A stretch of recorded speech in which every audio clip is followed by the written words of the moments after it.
Sarah Mitchell pressed her ear against the mahogany door of her husband's home office, her heart hammering against her ribs like a trapped bird desperate for escape.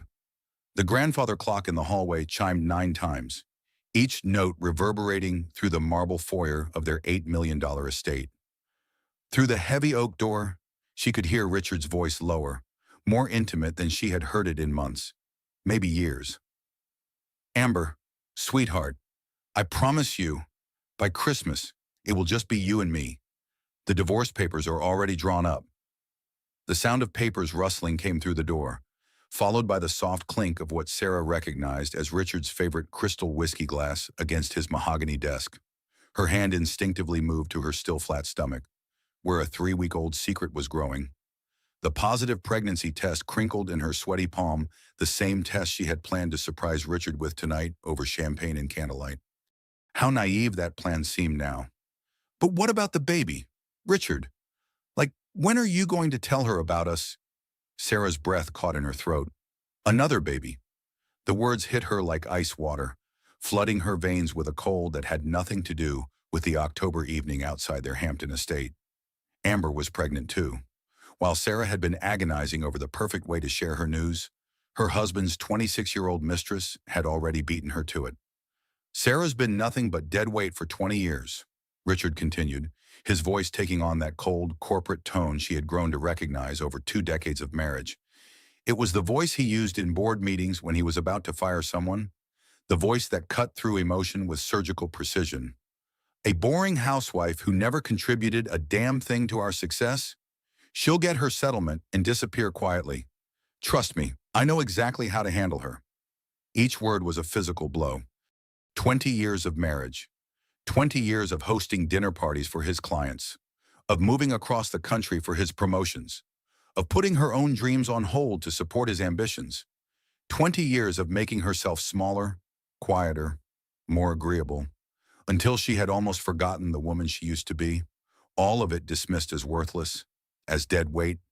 Sarah closed her eyes, remembering the woman she had been when they met, fresh out of Wharton with her MBA, full of plans and ambitions, working 3 jobs to pay for her tiny Manhattan apartment while she built her consulting business.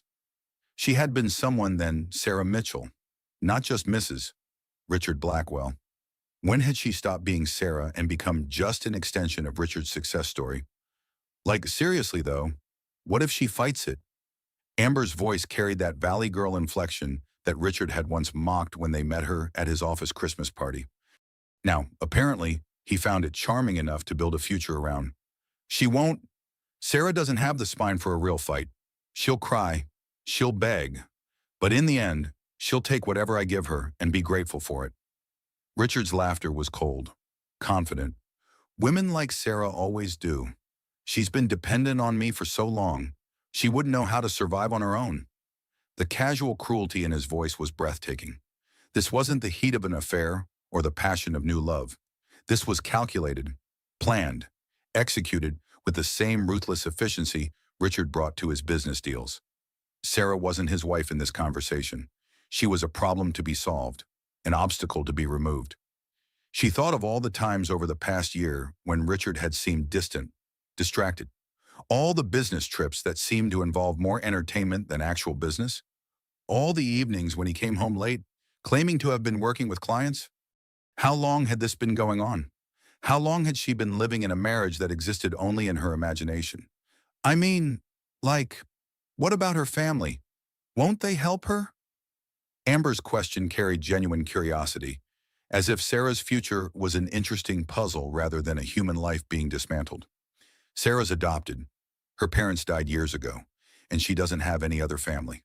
No siblings, no close relatives. It's one of the things that made her so perfect when we got married. No complications, no interference. Richard's voice carried the satisfaction of someone who had planned well. Elena Rodriguez is her only real friend, and Elena's smart enough to know which side her bread is buttered on. She won't risk her own career for Sarah. Sarah felt something fundamental shift inside her chest. Elena Rodriguez, her best friend since college, the woman who had been her maid of honor, who had held her hand through her mother's funeral and her father's death. Richard was so confident that even Elena would abandon her when the chips were down. The sound of Richard's chair creaking made her step back from the door. His footsteps approached, and Sarah quickly retreated down the marble hallway, her designer heels clicking a staccato rhythm that sounded like her heart breaking in real time. She had learned to walk quietly in this house, to move through her own home like a ghost, careful not to disturb Richard's important work or important thoughts or important life. She reached the front door and paused, looking back at the house that had been her prison, disguised as a palace. The foyer stretched behind her like a museum exhibit, expensive marble, original oil paintings, fresh flowers that the housekeeper replaced twice a week, whether they needed it or not. Every surface was perfect, every detail curated to reflect Richard's success and status. But looking at it now, Sarah couldn't find a single thing that reflected her. 20 years of living in this house, and she had left no mark on it. She had been allowed to exist here, but never to belong. Her phone buzzed with a text from Elena. "How did the pregnancy test go? I'm dying to know. Call me the second you know something." Sarah stared at the message, then at the test still clutched in her hand. She had been so excited to share this news, had imagined Elena's squeals of delight, her insistence on immediate shopping trips for baby clothes and cribs. Now the test felt like evidence of her own stupidity, proof that she had been living in a fantasy while her millionaire ex-husband planned her disposal. The irony was almost laughable. Almost. She had thought this baby would bring them closer together, might save their increasingly distant marriage. Instead, she had just discovered that Richard was already planning to leave her for a woman carrying his child. 2 pregnancies announced within minutes of each other. One wanted, one inconvenient. She opened the front door and stepped into the cool October evening. Behind her, she could hear Richard's laughter mixing with Amber's giggles, the sound of 2 people planning a future that didn't include her, the sound of her own obsolescence. For the first time in 20 years, Sarah Mitchell got in her car and drove away without leaving a note explaining where she was going, without asking permission, without considering how her absence might inconvenience anyone else. The rebellion felt both terrifying and exhilarating. The engine started with a quiet purr, a sound that had always comforted her, but that now seemed to mock the silence she had maintained for so long. As she pulled out of the circular driveway, she caught a glimpse of herself in the rearview mirror. The woman looking back had tears streaming down her cheeks, but there was something else in her eyes, something she hadn't seen in years. Steel. Determination. The ghost of the woman she used to be before she learned to apologize for her existence. "Well, little one," she whispered to her unborn child, her voice steady despite the tears. "Looks like it's going to be just you and me, but maybe that's exactly what we both need." The next evening found Sarah sitting across from Richard at Le Bernardin, their usual table overlooking the East River. The restaurant had always been their place where Richard had proposed 7 years into their relationship, where they celebrated promotions and anniversaries, where he conducted his most important business dinners. The maitre d' knew them by name, the sommelier kept their favorite wine in stock, and the chef always sent out a special amuse-bouche when they dined. Tonight, the familiar luxury felt like a stage set for a play she no longer wanted to perform in. Sarah had spent the day in Elena's guest room, staring at the ceiling and trying to process what she had overheard. She had replayed the conversation dozens of times, searching for some other interpretation, some way to misunderstand words that had been delivered with crystal clarity. But there was no ambiguity in what she had heard. Her husband wanted to divorce her, was already pregnant with another woman, and considered 20 years of marriage to be nothing more than an inconvenience to be resolved. The restaurant buzzed with the soft sounds of expensive dining, clinking silverware against fine china. Muted conversation punctuated by gentle laughter, the discreet pop of champagne corks. The lighting was warm and flattering, designed to make everyone look like the best version of themselves. Sarah had always loved this place, had thought Richard brought her here because it was special to them both. Now she realized he brought her here because it was public, controlled, the kind of place where emotional scenes were discouraged by the sheer weight of social expectation. Even now, planning to destroy her life, Richard was thinking strategically about optics and damage control. "Sarah, I need to talk to you about something important," Richard began, straightening his tie in a gesture she had once found endearing, but now recognized as a nervous tell. His voice carried that corporate tone she had learned to dread, the voice he used when he was about to deliver bad news to employees or investors.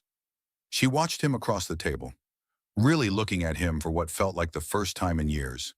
At 48, Richard was still handsome in the way that money and good grooming could make any man attractive. His salt and pepper hair was perfectly styled. His suit was custom tailored. His watch was Swiss and expensive.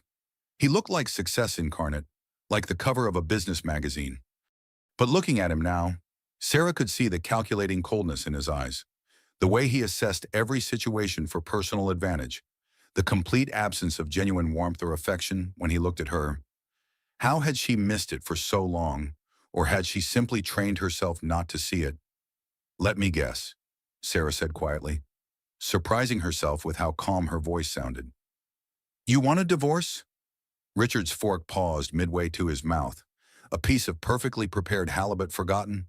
For just a moment, his carefully constructed composure slipped, and she saw genuine surprise flash across his features. I, well, yes, bottom line is, Sarah, we've grown apart. You must have felt it too." The phrase bottom line made her stomach turn. Even in this moment, arguably the most personal conversation of their marriage, he couldn't stop talking like a business presentation. Their 20-year relationship was just another deal to be closed. Another problem to be solved with the right strategy and sufficient leverage. "Oh, I've felt something, Richard," Sarah replied, reaching for her water glass with steady hands. "The question is, when exactly did you plan to mention your pregnant girlfriend?" The effect was immediate and dramatic. The color drained from Richard's face faster than she had ever seen anything happen to him. His fork clattered against his plate, and she watched him struggle to process the implications of her knowledge. Around them, the restaurant continued its elegant choreography of fine dining, but their table had become an island of tension in a sea of oblivious diners. "How did you," he started, then stopped, clearly running through possibilities in his mind. How much did she know? How had she found out? What did this mean for his carefully laid plans? 20 years of marriage, and you think I don't know when you're lying. Sarah reached into her purse with deliberate slowness, giving Richard time to fully appreciate what was happening. She placed the positive pregnancy test on the white tablecloth between them, the plastic stick looking stark and undeniable against the fine linen. "Congratulations, Richard, you're going to be a father, just not with who you expected." The irony wasn't lost on her. Here was the baby news she had planned to share with such joy and excitement, now weaponized in a conversation about the end of everything they had built together, or rather, everything she had thought they had built together. Richard stared at the test like it might suddenly disappear if he concentrated hard enough. She could see his mind working, calculating, trying to figure out how to spin this new development to his advantage. Even faced with irrefutable evidence of his wife's pregnancy, his first instinct was strategic rather than emotional. "Sarah, this complicates things," he said finally, his voice carefully modulated to suggest reasonableness rather than panic. "No, Richard, this simplifies everything." Sarah's voice was steady, but inside she felt like she was watching herself from a great distance, observing this conversation as if it were happening to someone else. "For 20 years, I've been trying to figure out why I never felt like I was enough for you, why nothing I did ever seemed to make you happy, why I always felt like I was auditioning for a role in my own marriage." She leaned forward slightly, and Richard automatically leaned back, a small gesture that spoke volumes about the power dynamic that had governed their relationship for 2 decades. "Now I know. I was never supposed to be enough. I was supposed to be small and grateful and temporary."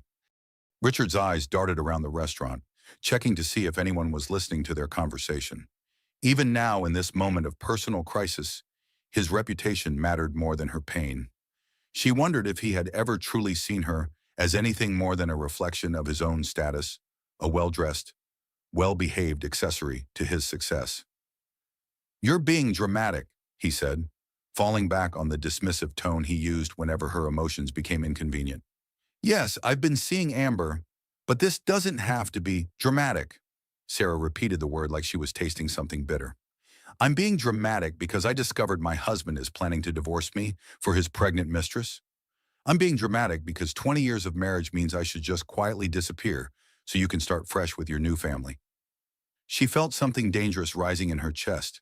Anger, but not the hot, destructive kind she had always feared.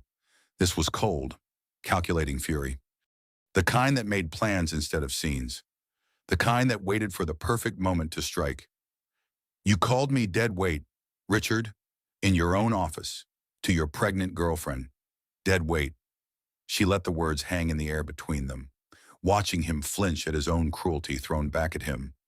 I need to think about this very carefully. I need to really consider what 20 years of supporting your career, entertaining your clients, and sacrificing my own ambitions is worth in today's market. The phrase today's market was deliberate, a piece of his own corporate language turned against him. She watched recognition dawn in his eyes as he realized that the woman sitting across from him was not the same one who had gotten dressed for dinner that evening. Sarah, be reasonable. I'll make sure you're taken care of. Taken care of. She repeated the phrase with the same bitter precision. Like a pet you're finding a new home for. Like a problem you're outsourcing to someone else. Richard reached across the table, his hand moving toward hers in a gesture that might have been intended as comforting, but struck her as possessive. Sarah pulled her hand back before he could touch her, the movement sharp and definitive. Don't you dare touch me and pretend this is mutual. Don't you dare act like this is something that just happened to us instead of something you planned, calculated, and executed like one of your business deals. Her voice was rising slightly, drawing glances from nearby tables. Richard's jaw tightened. He hated public scenes, hated anything that might damage his carefully cultivated image as a successful, respectable businessman. Keep your voice down, he hissed. Or what, you'll divorce me? Sarah's laugh was sharp enough to cut glass. Oh, wait, you're already planning to do that. She stood slowly, leaving the pregnancy test on the table between them like a declaration of war. Around them, other diners continued their meals, unaware that they were witnessing the end of Sarah Mitchell's old life and the birth of something new and unknown. I'll be staying at Elena's tonight, she said, her voice carrying clearly to the tables around them, despite her efforts to keep it low. Have your lawyers call mine. Sarah, wait. Richard's voice carried a note of genuine panic now. This wasn't going according to his script.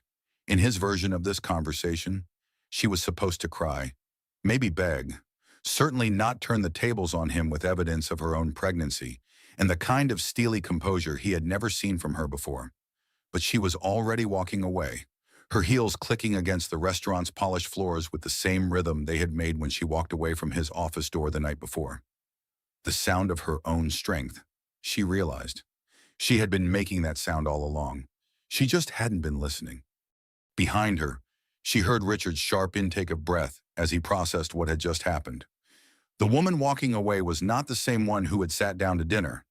That woman, the one who apologized for her opinions, who made herself smaller to accommodate his moods, who treated his approval like oxygen was gone. In her place was someone Richard had never met, Sarah Mitchell, the woman she had been before she became Mrs. Richard Blackwell, the woman who had earned an MBA from Wharton while working 3 jobs, the woman who had built a successful consulting business before sacrificing it for his career, the woman who had enough steel in her spine to walk away from a 20-year marriage when she finally understood what it was really worth. As the restaurant door closed behind her, Sarah felt the October air hit her face like a benediction. She had just blown up her entire life, and she felt more alive than she had in years. Elena Rodriguez's office occupied a corner of the 42nd floor of a Manhattan skyscraper, with floor-to-ceiling windows that offered a commanding view of Central Park. The space was decorated in shades of cream and gold, with law books lining mahogany shelves and original art that whispered of success earned through intelligence and determination. Elena had built this empire one case at a time, establishing herself as one of the city's most feared divorce attorneys by being smarter, tougher, and more prepared than anyone else in the room. Sarah sat in one of the leather chairs that faced Elena's desk, still processing the events of the past week while her best friend and legal counsel reviewed the paperwork spread across the mahogany surface like battle plans. Listen here, Sarah, Elena said, leaning back in her chair with the predatory grace of someone who had never met a legal challenge she couldn't conquer. Her dark eyes flashed with the kind of anger that had made opposing counsel learn to fear her cross-examinations. That man is about to learn what happens when you mess with my best friend. But first, we need to talk about your financial situation. Sarah shifted uncomfortably in the chair that probably cost more than most people's monthly rent. Through the windows, She could see joggers making their morning rounds in Central Park, people living their uncomplicated lives while hers imploded in expensive legal consultations. How simple it must be to wake up each morning knowing exactly who you were and what you wanted. Richard handles all of that, Sarah admitted, the words tasting like failure in her mouth. I have my household account, some savings from the freelance work I did before we married, my small retirement account from my old job. She trailed off, realizing how pathetic her financial knowledge sounded. 20 years of marriage to a millionaire ex-husband, and she could barely account for their basic financial picture. Richard had always insisted that money was his domain, that she shouldn't worry her pretty head about such complicated matters. Now she understood that this hadn't been protection, it had been control. How much do you know about Blackwell Industries' actual worth? Elena asked, pulling out a thick folder that promised either very good news or very bad news. Given recent events, Sarah wasn't optimistic. I know it's successful. We live well. Richard bought the Hamptons house 2 years ago for... Sarah paused, realizing she had never actually seen the paperwork, had never been included in any financial discussions about major purchases. I assumed it was around 2 million, maybe 3 at the most. Elena opened the folder with the deliberate precision of someone about to detonate a bomb. Sarah, your millionaire ex-husband's company is worth over $50 million. The Hamptons house alone is worth $8.7 million. You've been living in a financial bubble, and he's been very careful to keep you there. The numbers hit Sarah like a physical blow, each digit rearranging her understanding of her own life. $50 million? She had been clipping coupons and shopping sales at Target while living in an $8 million vacation home. She had worried about grocery budgets while her husband commanded an empire worth more than small countries' GDP. The level of control, of deliberate deception, took her breath away.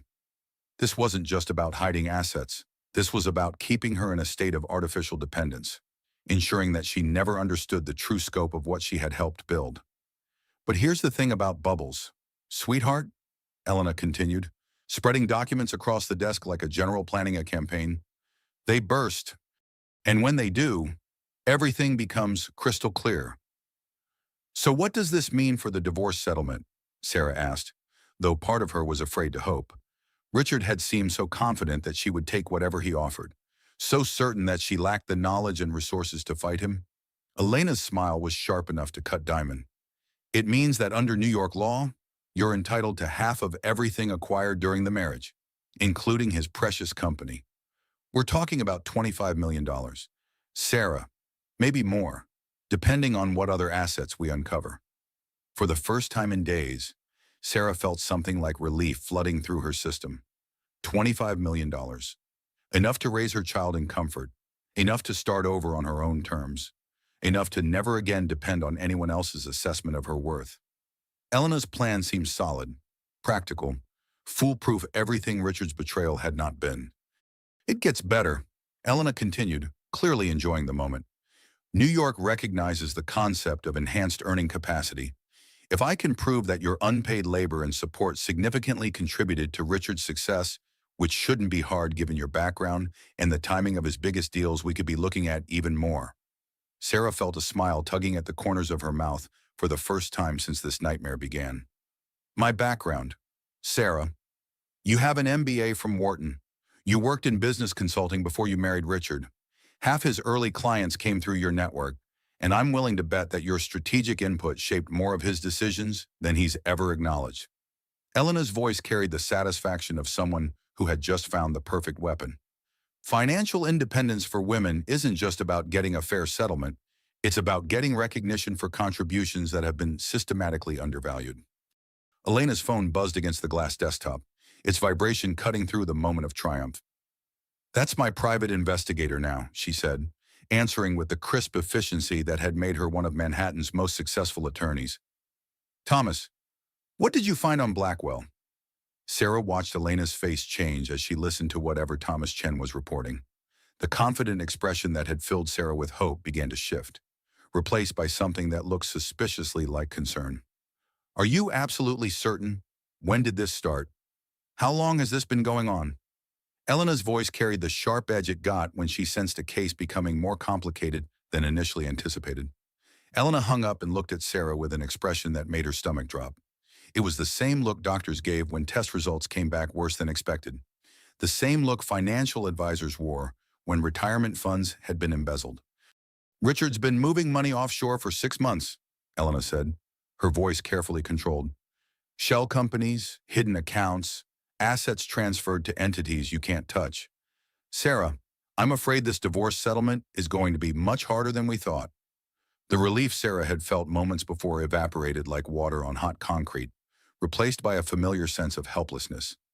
Even when she thought she was finally getting ahead of Richard's manipulations, he was still 3 steps ahead of her. The 20-year pattern of her always being one move behind in a game whose rules she didn't understand was continuing even now. "How much has he hidden?" Sarah asked, though she wasn't sure she wanted to know the answer. "We don't know yet, but if he's been planning this divorce for 6 months, which seems to be the case, he's had time to protect most of his assets, the house, the company stock, even your joint accounts. He could have moved everything into entities that exist only on paper in countries that don't cooperate with U.S. divorce proceedings." Sarah stared out at Central Park, watching people live their uncomplicated lives while hers became more Byzantine by the minute. The joggers didn't know they were being observed by a woman discovering that her entire existence had been a carefully constructed lie, that her husband's narcissistic abuse had been so subtle and systematic that she was only now beginning to understand its scope. "So what do we do?" Sarah asked, hearing the defeat in her own voice and hating it. Elena's smile was sharp as a blade, the expression of someone who had built her reputation by winning cases other lawyers wouldn't take. "We get creative. Richard may have had 6 months to plan, but he made one crucial mistake." "What's that?" "He underestimated his wife, and he definitely doesn't know that his wife has access to Elena Rodriguez." Despite everything, Sarah found herself smiling back. For the first time since learning about Richard's betrayal, she felt like she wasn't facing this alone. Elena Rodriguez had built her reputation by finding solutions that seemed impossible until they weren't, by discovering angles that other attorneys missed, by turning legal challenges into opportunities for justice. "What's the plan?" Elena pulled out a legal pad and began sketching what looked like a military strategy. "First, we find every asset he's tried to hide. Thomas has contacts in 3 different countries and a talent for uncovering financial secrets that people think are buried. Second, we prove he's been financially abusing you throughout the marriage, controlling your access to information, restricting your financial independence, using his superior knowledge to maintain an unfair power dynamic." She paused, looking up at Sarah with eyes that had seen too many women destroyed by men who thought they were too smart to get caught. "And third, Awam, we make sure the judge understands that Richard Blackwell's narcissistic abuse extends far beyond stealing money from his pregnant wife. We're going to paint a picture of 20 years of systematic psychological manipulation." The phrase narcissistic abuse hit Sarah with unexpected force. She had never thought of Richard's behavior in clinical terms, had always assumed his controlling tendencies were just part of his driven personality, his need to manage every detail of their life together. But hearing it named, labeled, given psychological significance, it changed something fundamental in how she saw their entire relationship. "Is that what it was, abuse?" Sarah asked, the word feeling strange in her mouth when applied to her own life. Elena's expression softened, showing the compassion that made her clients trust her with their most painful secrets. "Sarah, you've been isolated from your support systems, financially controlled, and psychologically manipulated for 20 years. The fact that it was subtle, that it was wrapped in the language of love and protection, doesn't make it less real." Sarah nodded slowly, pieces of her marriage clicking into place with sickening clarity. The way Richard always knew better about everything: her clothes, her friends, her opinions. The way her suggestions were dismissed as emotional or impractical. The way she had learned to second-guess herself until she barely trusted her own thoughts.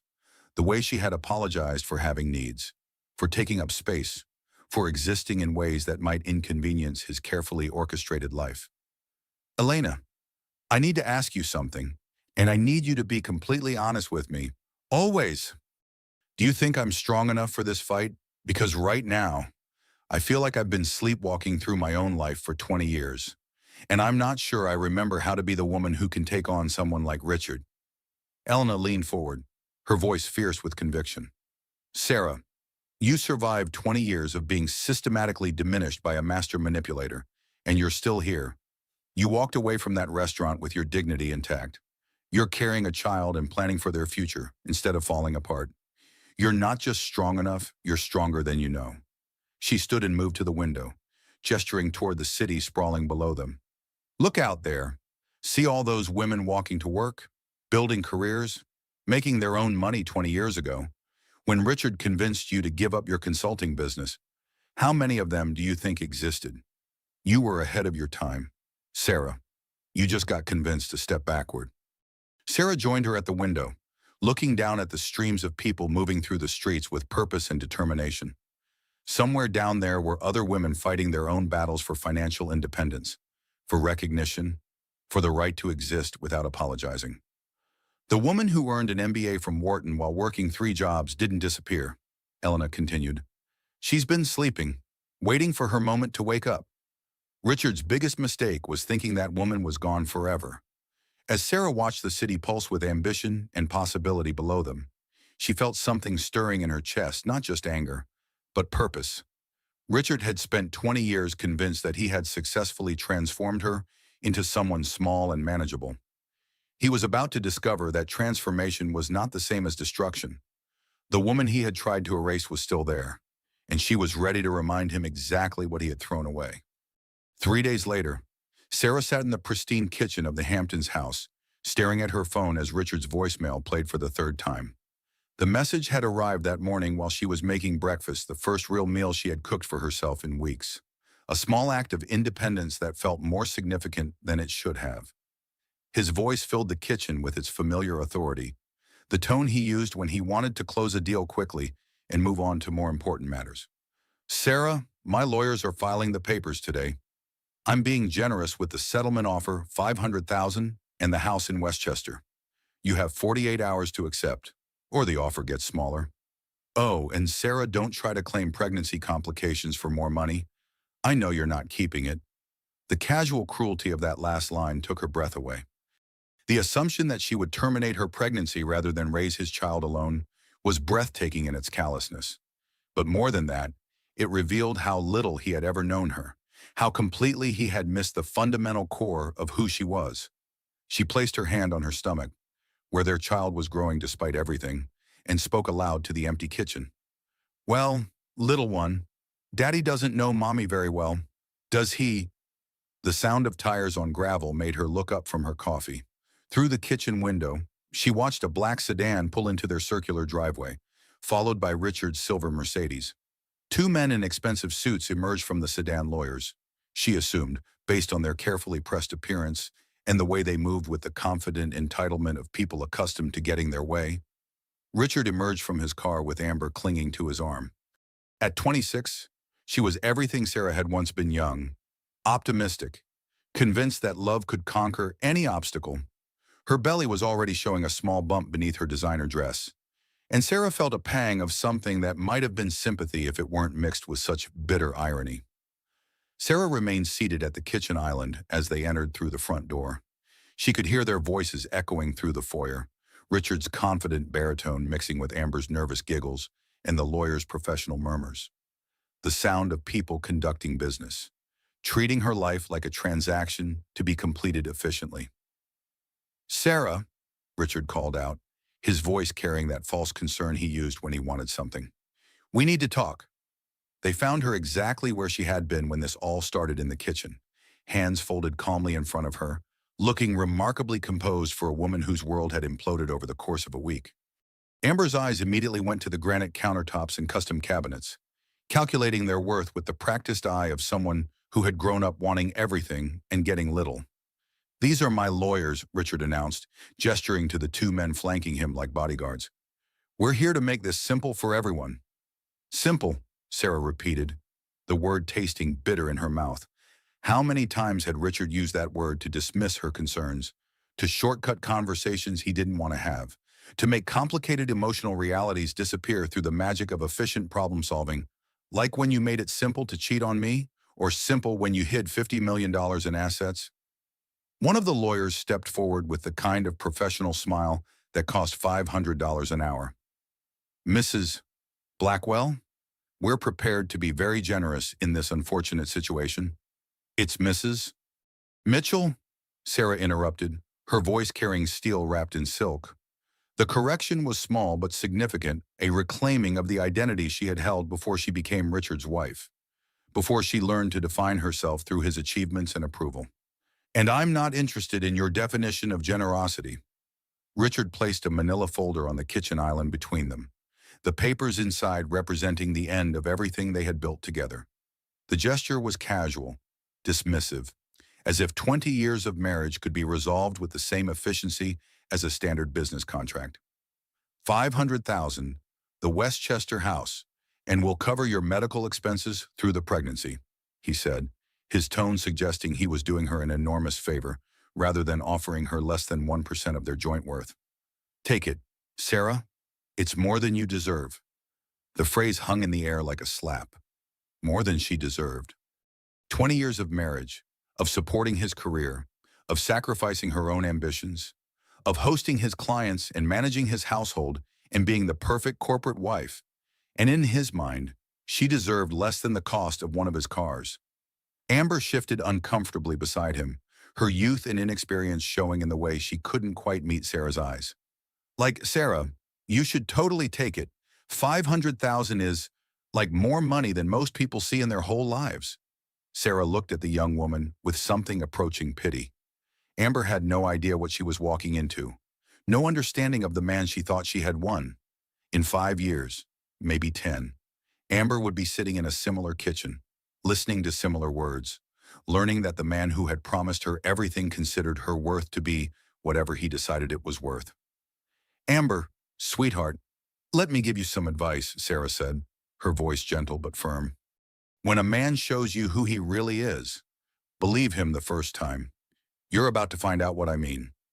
Richard's face flushed with anger, the careful composure he maintained in business settings finally cracking. Don't listen to her. Amber, Sarah's just bitter because she knows her gravy train is over. Gravy train? Sarah stood slowly, her movement deliberate and controlled. The phrase revealed everything about how Richard saw their marriage not as a partnership, but as a charity case he had generously maintained for 20 years. Is that what you call 20 years of marriage? 20 years of building your empire while you convinced me my contributions were worthless? You never had any real dreams, Richard snapped, his mask of reasonableness finally falling away to reveal the contempt underneath. You were a struggling freelance writer when I met you. I gave you a life, a purpose, a place in society. Everything you are because of me. The words were designed to wound, to make her doubt herself the way she had doubted herself for 20 years. They were the same words he had used, in various forms, throughout their marriage, subtle reminders that she owed him her gratitude, that her existence was contingent on his approval. But something had changed in Sarah since that night outside his office door. The woman who would have crumbled under his assessment, who would have apologized for her presumption in thinking she deserved more, was gone. In her place stood someone who remembered her own worth. You're right about one thing, Sarah said quietly, her voice carrying a strength that surprised everyone in the room, including herself. I was struggling when we met. I was 25 years old, working 3 jobs to pay for my apartment while I finished my MBA. You know, the MBA from Wharton that provided the business plan for your first major development project. The lawyers exchanged glances. This wasn't going according to Richard's script, and they clearly hadn't been briefed on their client's wife having actual credentials. You married a woman with dreams and ambitions. Richard, you just spent 20 years convincing her they didn't matter. She moved toward the kitchen window, looking out at the perfectly manicured grounds that surrounded their house. Every tree, every flower, every blade of grass had been planned and maintained to create an image of success and prosperity. But looking at it now, Sarah couldn't find a single thing that reflected her own taste or preferences. Even the landscaping had been Richard's vision. This house, the company, the life you're so proud of, we built it together. But you made sure I never understood that. You made sure I thought I was just along for the ride. She turned back to face them. And for the first time, Richard seemed to recognize that the woman standing before him was not the same one who had been apologizing for her existence for 2 decades. Your generous offer is declined, she said simply. Elena will be in touch with your lawyers. Sarah, don't be stupid, Richard said. But there was something desperate in his voice now. His confidence was wavering, replaced by the uncertainty of someone whose carefully laid plans were not proceeding as expected. You'll never get more than what I'm offering. I know exactly how much you're worth, and it's not much. You know what, Richard? You're absolutely right. You do know exactly how much I'm worth. That's why you're so terrified of what happens when I figure it out. The silence in the kitchen was deafening.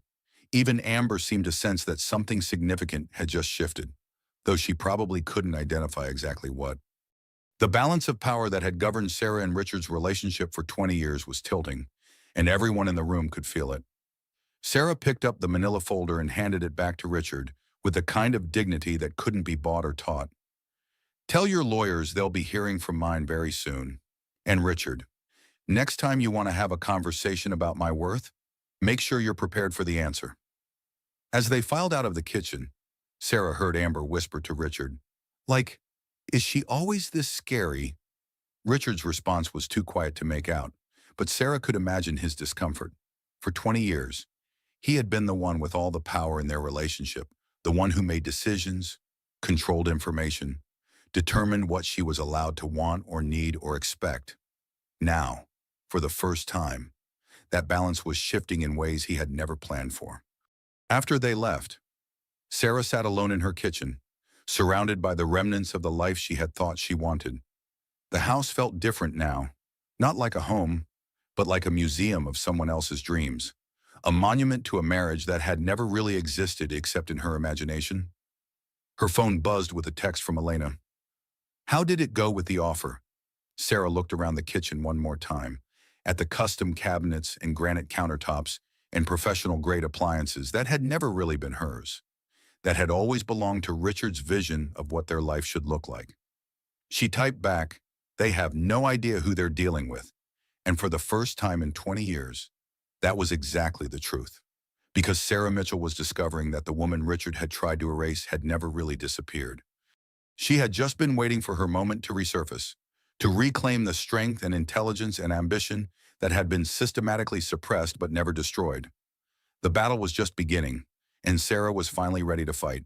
Elena's choice of meeting location, a busy midtown coffee shop that hummed with the energy of ambitious people building their own empires, was deliberate. Among the laptop-wielding entrepreneurs and phone-clutching deal-makers, three people discussing a high-stakes divorce would blend into the background noise of New York's relentless pursuit of success. Thomas Chen looked nothing like Sarah's mental image of a private investigator. Instead of the grizzled ex-cop stereotype, he was a slight, impeccably dressed man in his 40s who carried himself with the quiet confidence of someone who specialized in uncovering secrets that powerful people thought were buried forever. His tablet looked like it could run a small country, and his eyes held the sharp intelligence of someone who saw patterns where others saw chaos. What I found is interesting, Thomas said, pulling up files on his tablet with the precision of a surgeon selecting instruments. Richard Blackwell has been very busy for the past 6 months, but so has someone else. Sarah nursed her decaf latte, her first major concession to pregnancy, while Elena spread documents across their small table, like a general planning a siege. The coffee shop around them buzzed with the sounds of people who believed they could change their circumstances through sheer force of will. Sarah had forgotten what that energy felt like until this moment. For the past 6 months, someone has been quietly purchasing shares in Blackwell Industries through a series of shell companies. Thomas continued, his voice barely audible above the espresso machine's hissing and the constant murmur of ambitious conversation. Small amounts, never enough to trigger disclosure requirements, but when you add them up, he paused, clearly enjoying the moment of revelation. 37%, just 3% shy of a controlling interest. Sarah's coffee cup stopped halfway to her lips. Who would do that, and why would they want to control Richard's company? That's where it gets really interesting. Thomas swiped to another screen, revealing a complex web of corporate structures that looked like a family tree designed by someone with a PhD in financial obfuscation. The money is coming from Sterling Holdings, which is owned by Sterling Real Estate Development, which is owned by Margaret Sterling. Elena's eyebrows shot up in recognition, but the name meant nothing to Sarah. She felt like she was watching a movie where everyone else understood the plot, while she was still trying to figure out who the main characters were. Never heard of her, Sarah admitted. Most people haven't, Thomas replied, pulling up what appeared to be a dossier thick enough to choke a horse. Margaret Sterling is old New York money. Very old. Her family has been in real estate since the 1800s, back when Manhattan was still farmland, and having vision meant buying swampland that would eventually become the Upper East Side. He scrolled through photographs and documents that painted a picture of generational wealth and power. She's worth approximately $200 million, owns properties in 6 countries, and sits on the boards of museums, hospitals, and foundations that most people can only dream of supporting. She's also intensely private, which makes her interest in your husband's company very curious. The implications swirled in Sarah's mind like cream in coffee, creating patterns she couldn't quite decipher. Why would a real estate mogul she had never heard of be buying shares in Richard's company during the exact same period he was planning to divorce her? What possible connection could there be between a woman worth $200 million and a housewife whose husband was trying to discard her? Thomas's phone buzzed against the table. He glanced at it and smiled with the satisfaction of someone whose carefully laid plans were coming together exactly as expected. And she wants to meet with you, Sarah. Today. Elena's coffee cup hit the saucer with a sharp clink that echoed through their suddenly silent bubble of conversation. Why would a woman worth $200 million want to meet with a housewife going through a divorce? Sarah felt something shift in her chest, a recognition she couldn't name, but that felt as fundamental as breathing. It was the same sensation she had experienced the night she walked away from Richard's office, the feeling of stepping into a truth that had been waiting for her all along. Maybe, Sarah said slowly, the words coming from somewhere deeper than conscious thought. Because I'm not just a housewife going through a divorce. The words surprised her as much as they surprised Elena. Where had that certainty come from? But even as she questioned it, she knew it was true. The woman she had been for 20 years, small, apologetic, dependent on Richard's approval for her sense of worth, was dissolving like sugar in water, replaced by someone she was only beginning to recognize. There's something else, Thomas said as they gathered their things, his voice carrying the weight of information that would change everything.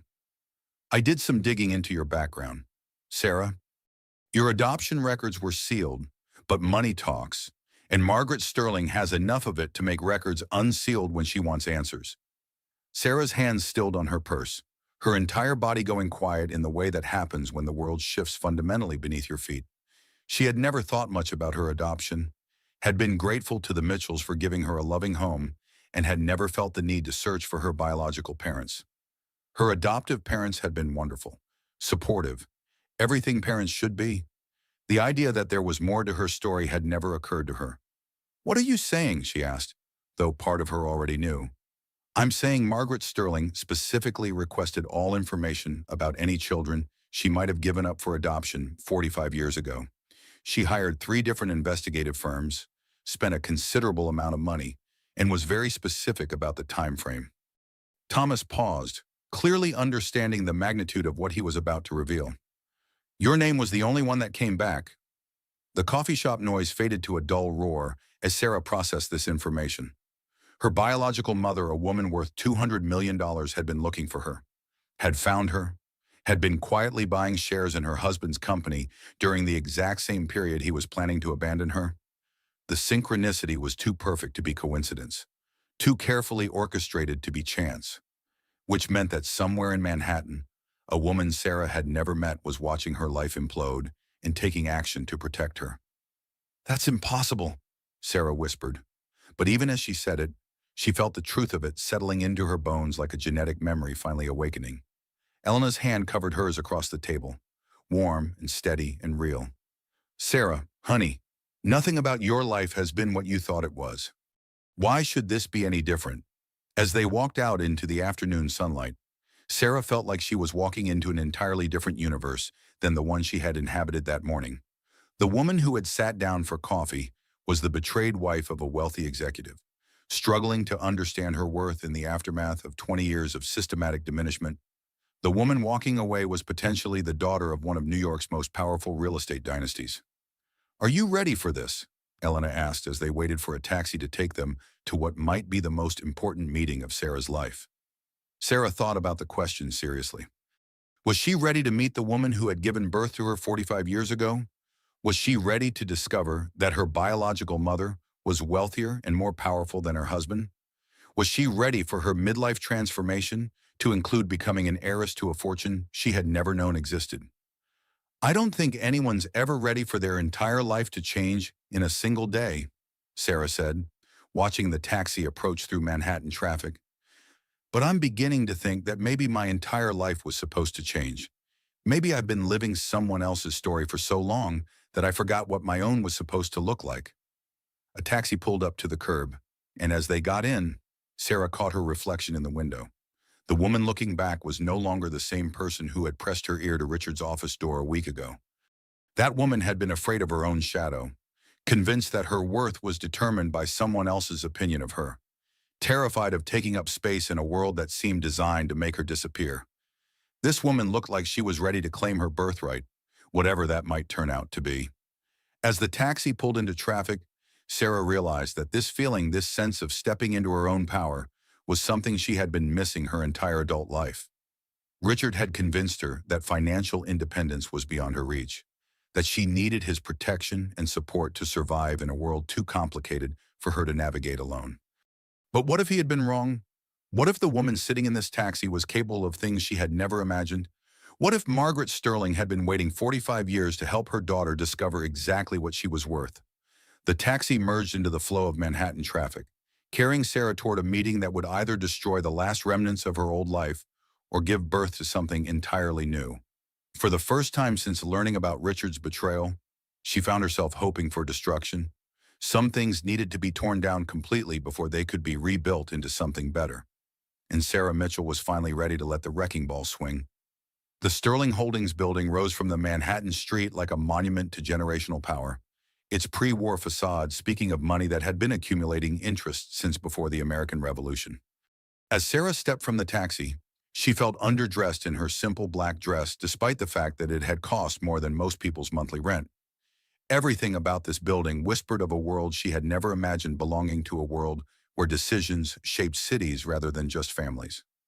The lobby was a study in understated magnificence, marble floors that reflected century-old chandeliers, oil paintings that belonged in museums, and the kind of hushed reverence that comes from being in the presence of serious money. Sarah felt Elena's steadying hand on her elbow as they approached the reception desk, where a woman with perfect posture and pearls that probably cost more than Sarah's car greeted them with the kind of professional warmth that money could buy. "Mrs. Mitchell, Mrs. Sterling is expecting you. Please take the private elevator to the 32nd floor." The elevator music was classical, something Sarah recognized but couldn't name, the kind of refined background noise that whispered of old money and older power. When the doors opened, Sarah stepped into a world that felt like it had been designed by someone who understood that true luxury was never loud, never obvious, always confident in its own worth. Margaret Sterling's office occupied the entire top floor of the building, with floor-to-ceiling windows that turned Manhattan into a living painting spread out below. The space was decorated with antiques that had probably witnessed the signing of important documents throughout several centuries of American history, and artwork that suggested someone with both impeccable taste and unlimited resources. Margaret Sterling stood with her back to them when they entered, gazing out at Central Park through windows that offered a commanding view of the green space that served as Manhattan's breathing room. She was tall, elegant, with silver hair pulled back in a chignon that spoke of someone who had never doubted her right to command attention. When she turned, Sarah felt something shift in her chest, a recognition that went deeper than sight, deeper than memory. The woman facing her had eyes the exact shade of green as Sarah's own, and when she smiled, Sarah saw her own features reflected in an older face. The same determined jawline that Richard had once said made her look stubborn. The same way of tilting her head when considering something important. The same habit of standing with one hand resting lightly on her hip when she was thinking. "My dear," Margaret said, her voice carrying decades of refinement and the kind of authority that came from never having to raise it to be heard. "You have your father's nose, but everything else is pure sterling." Sarah felt Elena's hand tighten on her elbow. steadying her as the implications of this moment settled over her like a silk shawl, beautiful, valuable, and completely unexpected. This wasn't just a business meeting or a coincidental encounter. This was a reunion 45 years in the making. Mrs. Sterling, I think there might be some mistake, Sarah began, her voice sounding foreign to her own ears. No mistake, Sarah. I've been looking for you for 45 years.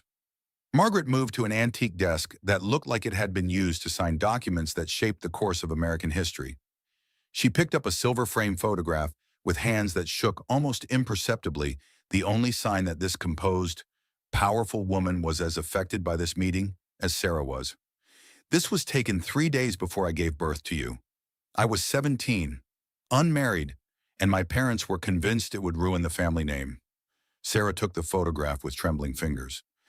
The young woman in the picture was unmistakably the same face, the same expression of determined optimism, even the same way of standing with one hip slightly cocked.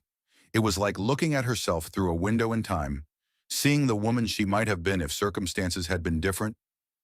I've watched your life from a distance, Margaret continued, settling into a chair that had probably been crafted by someone whose name was in history books. Your adoption by the Mitchells, your education, your marriage to Richard Blackwell. I've been waiting for the right moment to make contact. Elena found her voice first, her lawyer instincts cutting through the emotional weight of the moment. And the right moment is now. Margaret's expression hardened in a way that made Sarah understand where she had inherited her own capacity for steel wrapped in silk. When this woman made decisions, they stayed made. When she chose her battles, she won them. The right moment is when my daughter needs me most. One must understand, I don't approve of men who discard pregnant wives for younger models. It shows a fundamental lack of character that I find personally offensive. The phrase women supporting women echoed in Sarah's mind as she looked between Elena and Margaret, two powerful women who had entered her life precisely when she needed them most. Was this what it felt like to have a support system that didn't require her to apologize for existing? I don't understand, Sarah said, sinking into a chair that was probably worth more than her car. Why now? Why didn't you contact me before I've lived my entire life thinking I was alone in the world except for the Mitchells? Margaret's expression softened. And for a moment, Sarah could see the 17-year-old girl who had given up her baby rather than face her family's disappointment. The vulnerability was brief but profound, a glimpse of the pain that had driven a lifetime of searching. Because before now, you didn't need me. You had built a life, made choices. Despite giving you up, I respected the woman you had become enough to believe you deserved to live your life without interference from someone who had given up the right to guide it. Her voice grew stronger, more certain. But Richard Blackwell has made this personal. The intercom on Margaret's desk buzzed softly. Mrs. Sterling, Mr. Blackwell is here for his 3 o'clock appointment. Sarah's blood turned to ice water in her veins. You're meeting with Richard. Margaret's smile was everything Sarah had never learned to be confident, powerful, completely comfortable with her own authority. It was the smile of someone who had never apologized for taking up space, who had never doubted her right to exist exactly as she was. Perfect timing. Send him in. Elena grabbed Sarah's arm, her voice tight with concern. What's happening? What kind of meeting is this? Justice, my dear. Something that's been 45 years in the making. The sound of footsteps approaching made Sarah's heart hammer against her ribs. She had spent 20 years being afraid of Richard's disapproval, walking on eggshells to avoid his anger, shrinking herself to accommodate his moods. But sitting in this office, flanked by 2 women who had built empires through sheer force of will, she felt something she had never experienced before. She felt protected, not by a man who required her gratitude and submission in return, but by women who expected nothing from her except the courage to claim what was rightfully hers. Are you ready for this? Margaret asked, and Sarah realized the question wasn't about the meeting with Richard. It was about everything about accepting her birthright, about stepping into the woman she was supposed to be, about finishing her midlife transformation from victim to victor. I've been ready for 45 years, Sarah said, and she was surprised to discover that it was true. I just didn't know what I was getting ready for. The office door opened, and Richard Blackwell walked into what he thought was a business meeting, but was actually a reckoning 20 years in the making. Margaret Sterling stood behind her desk like a queen receiving a subject who had displeased her, and Sarah realized that her biological mother was about to teach her millionaire ex-husband what happened when you underestimated a sterling woman. The balance of power in the room was about to shift in ways Richard had never planned for, and Sarah was finally going to be on the winning side. Richard entered Margaret Sterling's office with his usual swagger, the confident stride of a man accustomed to being the most important person in any room. He carried himself like success incarnate, shoulders back, chin up, the kind of physical presence that had intimidated business rivals and impressed clients for 2 decades. That confidence faltered visibly when he saw Sarah and Elena seated across from Margaret's desk like a tribunal waiting to pass judgment. "What the hell is going on here?" His voice carried none of its usual corporate smoothness. The careful modulation he used to control every conversation replaced by something raw and uncertain. The professional mask he wore so carefully was already slipping, revealing the man underneath who was used to having complete control over every situation. "Mr. Blackwell," Margaret said, not rising from her chair, her tone carrying the kind of effortless authority that came from generations of wielding real power. "Please sit down. We have a great deal to discuss." Richard's eyes darted between the three women, clearly trying to calculate what this unexpected configuration might mean for his carefully laid plans. "I'm not discussing anything with my wife present. This meeting was supposed to be confidential." Sarah watched Richard's discomfort with a detachment that surprised her. For 20 years, his anger had been her weather system, his moods the barometric pressure that determined how she moved through her days. His approval had been her oxygen, his disapproval her greatest fear. Now his frustration seemed small, manageable, entirely his problem to solve. "One must understand, Mr. Blackwell, that Sarah is no longer just your wife," Margaret said, her voice carrying the precision of someone accustomed to accuracy in all things. "She's my daughter, and as of this morning, she's also the majority shareholder in your company." The silence in the room was so complete that Sarah could hear the tick of an antique clock somewhere in the office's depths. She watched the color drain from Richard's face as the implications of Margaret's words settled over him like a net, trapping him in a reality he had never anticipated. "That's impossible. I own 70%. You own 70%, Margaret corrected with the precision of someone who dealt in facts rather than wishes. "But you've been selling shares to cover your gambling debts." "Yes, we know about Atlantic City, and the poker games at the private club on East 68th Street, and the 50,000 you lost last month alone at the underground tournament in Queens."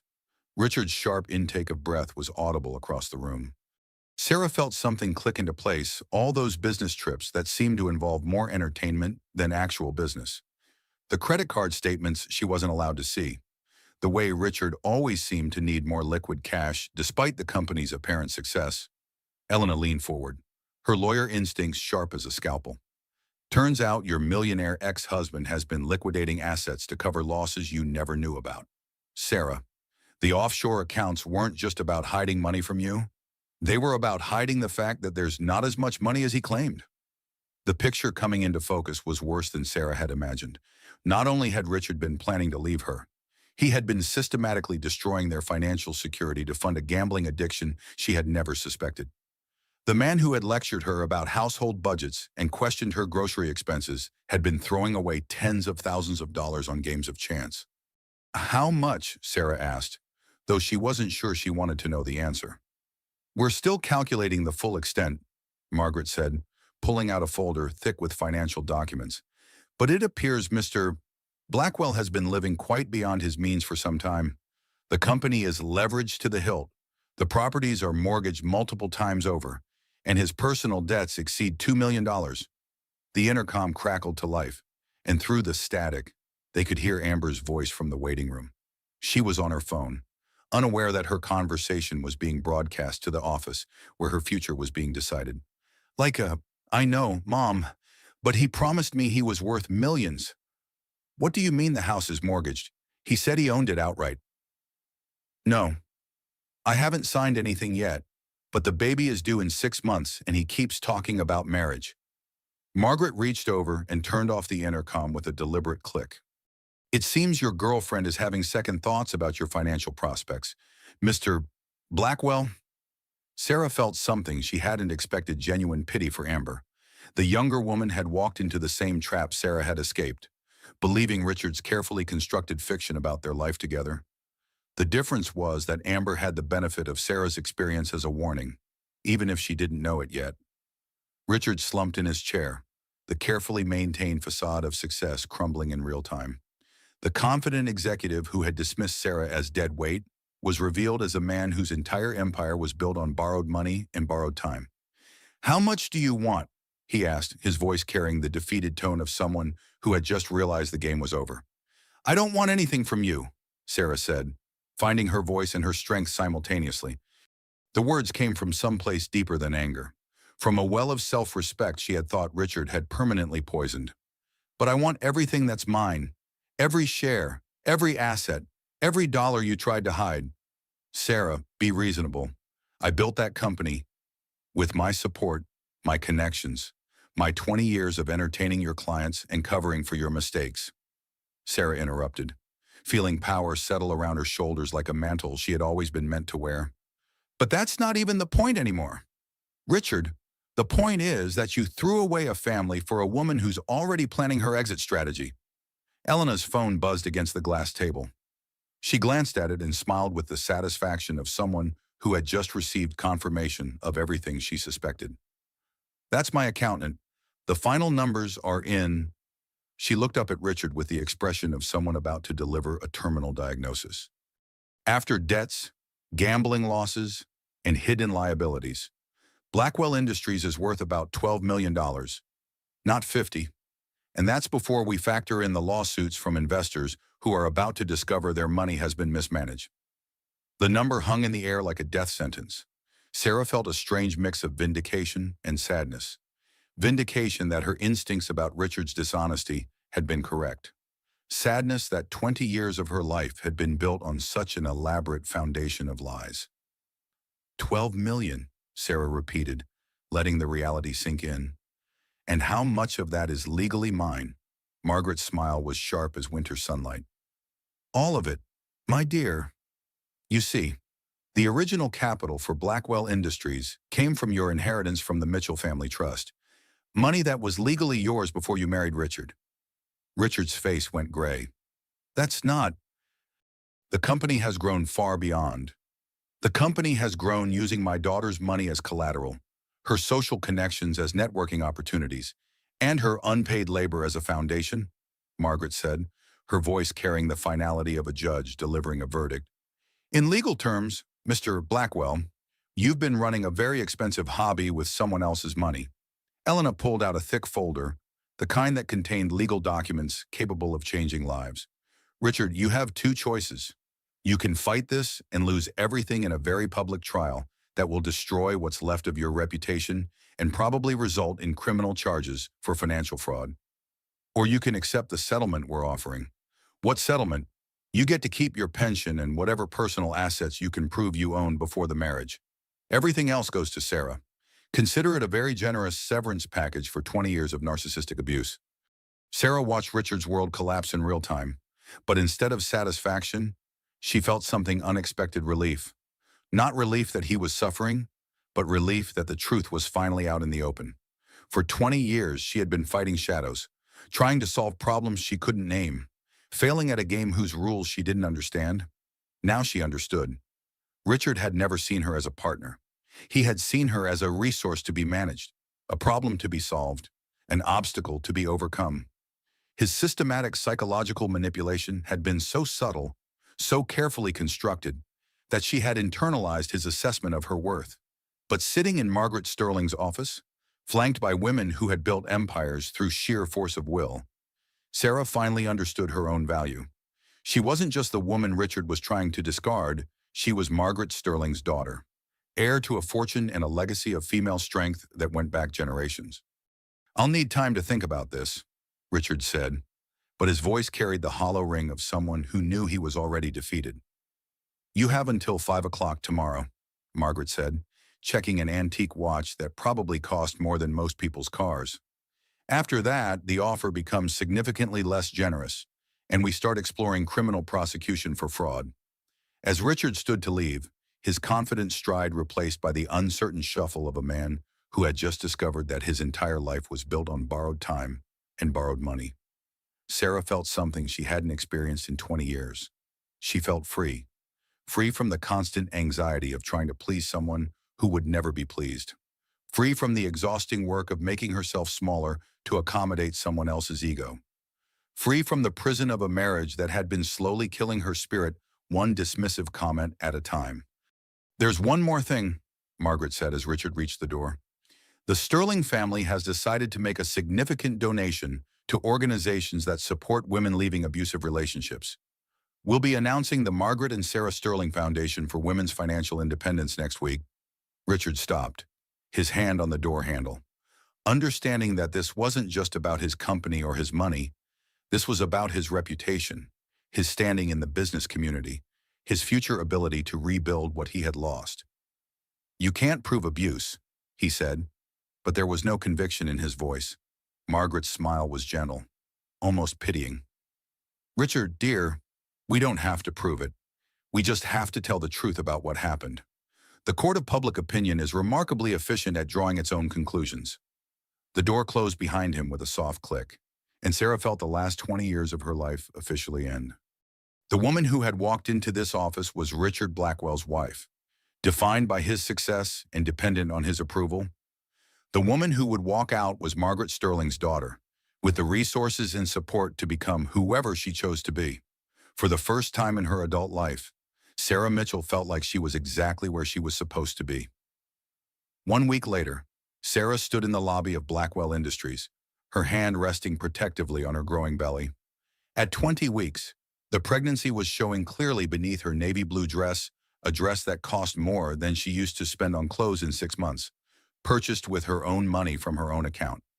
The simple act of buying something expensive without asking permission had felt revolutionary. The building buzzed with the nervous energy of a company in crisis. Word had leaked about the ownership changes despite everyone's efforts at discretion, and employees whispered in clusters near the elevators, their conversations stopping abruptly when they recognized Sarah. She could feel their eyes following her as she crossed the marble lobby, trying to reconcile the woman they saw with the quiet, invisible wife who had attended company Christmas parties for 20 years. "Mrs. Blackwell." The receptionist's voice was carefully neutral, professionally polite but strained. "They're ready for you in the conference room."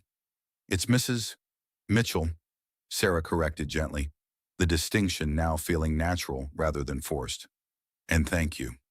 The executive conference room occupied the entire top floor of the building, with floor-to-ceiling windows that offered a panoramic view of Manhattan. Sarah had been in this room dozens of times over the years, always as Richard's wife, always sitting quietly while he conducted business, always careful not to express opinions that might contradict or overshadow his authority.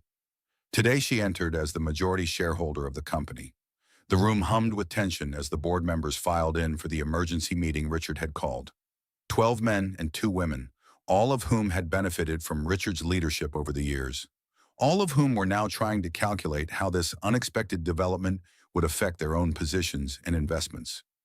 Richard sat at the head of the table, flanked by his lawyers, looking like a man who had aged a decade in 7 days.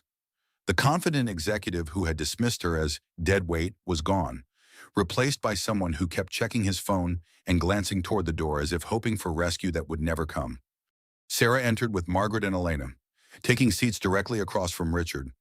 The symbolism wasn't lost on anyone in the room. The 3 women faced the board like a force of nature that had finally arrived to restore balance to an ecosystem that had been off-kilter for too long. Amber was notably absent. Elena had informed them that morning that the younger woman had returned to her parents' house in Ohio, apparently deciding that the complications of Richard's life outweighed the benefits of his promised lifestyle. Sarah felt a pang of sympathy for her. Amber had genuinely believed she was entering a fairy tale, only to discover she was actually the latest chapter in a cautionary tale. "Ladies and gentlemen," Richard began, his voice hoarse from what Sarah imagined had been a week of difficult conversations with lawyers, accountants, and creditors. "Thank you for coming on such short notice. As you know, there have been some developments regarding company ownership. The euphemism would have been funny if it hadn't represented the systematic destruction of everything they had built together. But then again, Sarah was beginning to understand that they had never really built anything together. She had built his empire while he took credit for her work and convinced her she was lucky to be included. "Let me be clear," Richard continued, trying to summon his old authority, but managing only to sound defensive. "My wife has somehow acquired a majority stake in this company through questionable means." "Point of order," Elena interrupted, her voice cutting through Richard's attempt to control the narrative like a knife through silk. "Mrs. Mitchell acquired her shares through legal purchase from existing shareholders who were concerned about the company's management and hidden debts. There's nothing questionable about investors protecting their interests." Margaret stood slowly, commanding the room's attention with the effortless authority of someone born to power. Every person at the table turned toward her with the instinctive deference that people showed to real money, real influence, real consequences. "Perhaps it would be helpful if I explain the situation to everyone present," Margaret said, her voice carrying across the room with the clarity of someone who had never doubted her right to speak. The murmur of conversation died as every person in the room focused on the elegant woman who radiated the kind of confidence that came from owning half of Manhattan and never having to prove it to anyone. "My name is Margaret Sterling, and I am Sarah Mitchell's biological mother. For the past 6 months, I have been investigating Mr. Blackwell's business practices on behalf of my daughter, who I recently learned was facing financial abuse in her marriage." The phrase financial abuse hung in the air like an indictment. Sarah watched the faces around the table as board members began to understand that they were witnessing not just a corporate takeover, but a reckoning that had been building for 20 years. "Furthermore," Margaret continued, pulling out a folder thick with documentation, "our investigation has revealed that Mr. Blackwell has been systematically hiding assets, misrepresenting the company's financial position, and using corporate funds to cover personal gambling debts." The temperature in the room seemed to drop 10 degrees. Board members exchanged glances that spoke volumes about their sudden reassessment of Richard's character and judgment. Sarah could see them calculating how much money had they entrusted to someone who gambled with other people's investments. Richard's control finally snapped. "This is ridiculous." He slammed his hand on the mahogany table, the sound echoing through the room like a gunshot. "Sarah is a nobody, a housewife who never worked a day in her life. She doesn't know anything about running a company." The outburst revealed everything about Richard's true nature that he had hidden behind 20 years of careful corporate diplomacy. The mask was off, and everyone in the room could see the man underneath, someone who viewed his wife not as a partner, but as an object. Someone who measured worth solely in terms of financial contribution. Someone whose narcissistic abuse extended far beyond his marriage into his professional relationships. The room fell silent. Several board members shifted uncomfortably in their leather chairs, recognizing that they were witnessing something that would either end Richard's career or destroy his remaining credibility. Probably both. Margaret's voice cut through the tension like a blade, precise and deadly. "Mr. Blackwell, you seem to have forgotten that Sarah has an MBA from Wharton, which she earned while supporting you through law school. You've also forgotten that the Mitchell Family Trust, which Sarah inherited, provided the initial capital for Blackwell Industries 20 years ago." She placed a stack of documents on the table with the deliberate precision of someone laying out evidence in a trial. "Furthermore, the intellectual property for your most successful development projects came from Sarah's thesis work on sustainable urban planning, work for which she'd never received credit or compensation." Sarah watched Richard's face cycle through disbelief, anger, and finally, defeated recognition. Around the table, board members were processing this information with a sharp calculation of people who understood that they had been investing in a company built on someone else's foundations.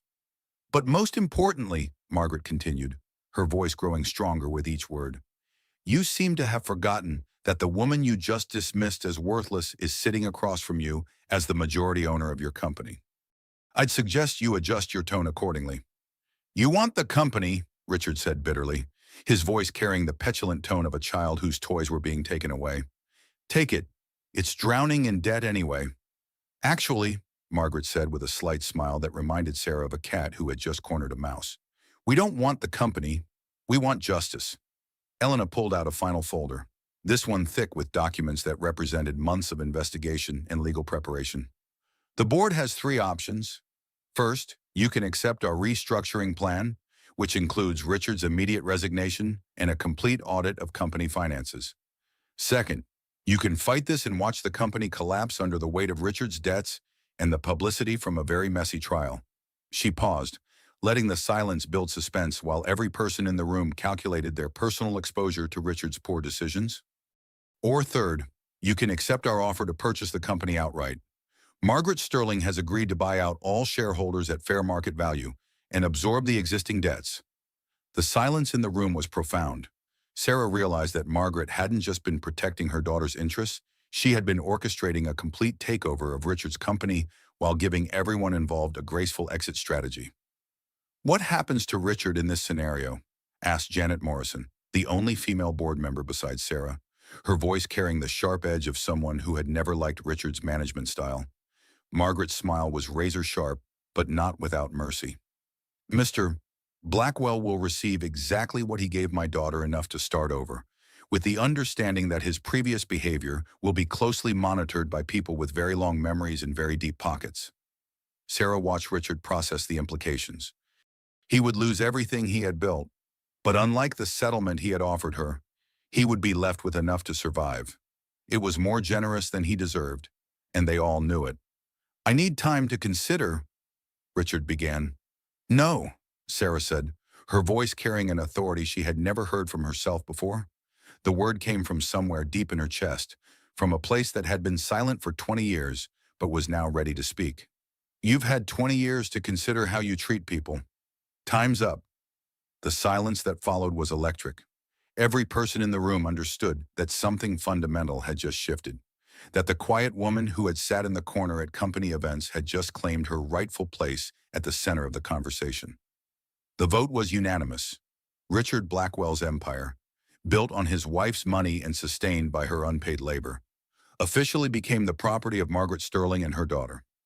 As the board members filed out, shaking hands and making their diplomatic exits, each one stopped to introduce themselves to Sarah as if meeting her for the first time. In many ways, the woman they had known as Richard's wife had been a performance, a role she had played so convincingly that she had almost convinced herself it was real. This woman, Margaret Sterling's daughter, the majority shareholder of a multi-million-dollar company, someone who spoke with quiet authority and commanded respect through competence rather than fear, was who she had always been underneath the layers of conditioning and control. Richard remained seated as the room emptied, staring at the table where he had once commanded absolute authority. When he finally looked up at Sarah, she saw something in his eyes she had never seen before: recognition. For the first time in their 20-year marriage, Richard Blackwell was seeing his wife clearly. "I underestimated you," he said quietly. "No," Sarah replied, standing slowly and gathering her things with the deliberate grace of someone who had just reclaimed her own life. "You saw exactly who I was. You just thought you could make me forget." As she walked toward the door, Richard called after her, "Sarah, what happens now?" She paused at the threshold, looking back at the man who had shaped 20 years of her life, who had convinced her she was small and grateful and temporary. He looked smaller now, diminished by the revelation of his own failures and limitations. "Now," Sarah smiled, feeling her daughter kick against her ribs as if in approval. "Now I become who I was always supposed to be." The door closed behind her with a soft click, and Sarah walked out of Blackwell Industries for the last time as anyone other than its owner.